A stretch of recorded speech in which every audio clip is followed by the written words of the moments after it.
अब हम करेंगे माइनर अरकाना का पेंटिकल्स का कार्ड 10 ऑफ पेंटिकल्स। 10 नंबर का कार्ड है, यानी कि 1 को रिप्रेजेंट करता है। ये कार्ड बताता है family concern, lack of understanding और ईगो को। चलिए शुरू करते हैं इस कार्ड को।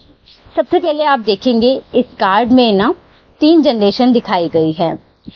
आप देखिए एक कोने पर बिल्कुल एक बच्चा बना हुआ है जो इन्फेंट जनरेशन को शो करता है। आप कपल बने हुए हैं जो यंग जनरेशन को शो करते हैं। एक बूढ़ा आदमी बना हुआ है जो ओल्ड जनरेशन को शो करता है। साथ ही इस कार्ड में 2 डॉग भी बने हुए हैं जो इंडिकेट करते हैं ईगो को।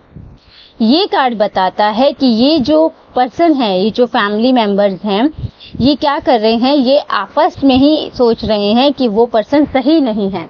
जो बच्चा है वो सोच रहा है कि मम्मी पापा जो है वो सही नहीं है। जो मम्मी पापा हैं वो सोच रहे हैं कि हमारे मम्मी पापा सही नहीं हैं।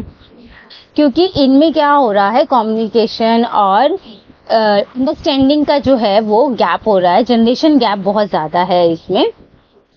ये लोग क्या सोच रहे हैं, जो बच्चा सोच रहा है कि मम्मी पापा को अकल ही नहीं है, वो समझ नहीं रहे इनकी बात को। और जो पेरेंट्स हैं उनसे बड़े जो हैं वो उनको समझ रहे हैं कि वो तो अब बूढ़े हो गए हैं, उनको अकल नहीं है, या वो ये चीज अभी समझते नहीं है। अगर हम उनसे कुछ बात करेंगे तो वो अब नहीं समझते। जो ओल्ड जनरेशन है वो समझ रही है कि बच्चे अब हमें इस लायक ही नहीं समझते कि हम कोई डिसीजन दे सके, हम उन्हें कुछ बताएं। यदि हम उन्हें कुछ समझाते हैं तो वो समझते ही नहीं है।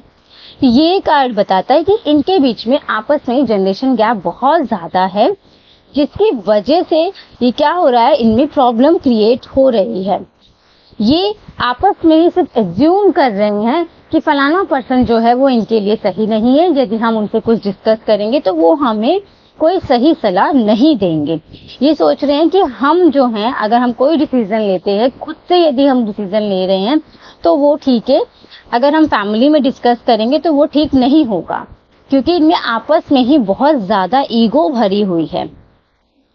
ठीक है, तो ये कार्ड बताता है कि यदि आप कुछ करना चाह रहे हैं तो आपको क्या करना होगा, आपको अपनी फैमिली मेंबर्स में डिस्कस करना होगा। यदि आपको इन्वेस्टमेंट कर रहे हैं तो आप ये मत सोचना कि आपने जो सोच लिया सब सही है, और अगर आप डिस्कस करते हैं वो मना कर देंगे तो ये आप गलत सोच रहे हैं। आपको वो सही सलाह ही देंगे, लेकिन क्योंकि आप में ईगो भरी हुई है इसलिए आप उनसे डिस्कस नहीं कर रहे हैं।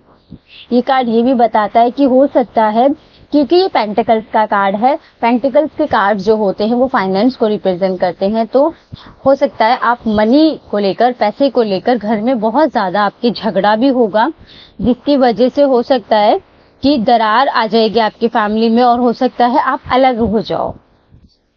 ठीक है, क्योंकि आपका जो झगड़ा है वो पैसों से संबंधित ही होगा, और आप सोचोगे कि अब मुझे अलग होना है, मेरा हिस्सा मुझे दे दो। तो इस तरह का झगड़ा होना बताता है ये कार्ड।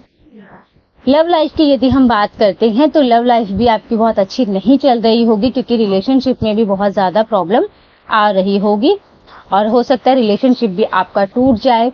यदि आप ऑलरेडी रिलेशनशिप में हैं तो ये कार्ड बताता है कि आप में ईगो की वजह से हो सकता है ये कार्ड जो है वो भी, ये रिलेशनशिप जो है वो भी खत्म हो जाए।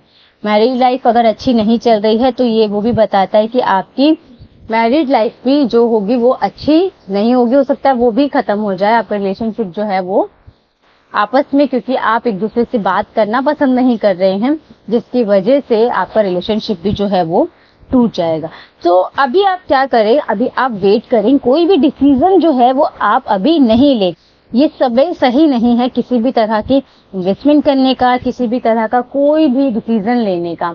ना ही आप कोई इन्वेस्टमेंट करें, ना ही आप कोई मैरिज से रिलेटेड कोई डिसीजन लें, ना ही आप कहीं पर कोई प्रॉपर्टी बाय करें। तो अभी आप क्या करें, अभी आप कुछ भी नहीं करें।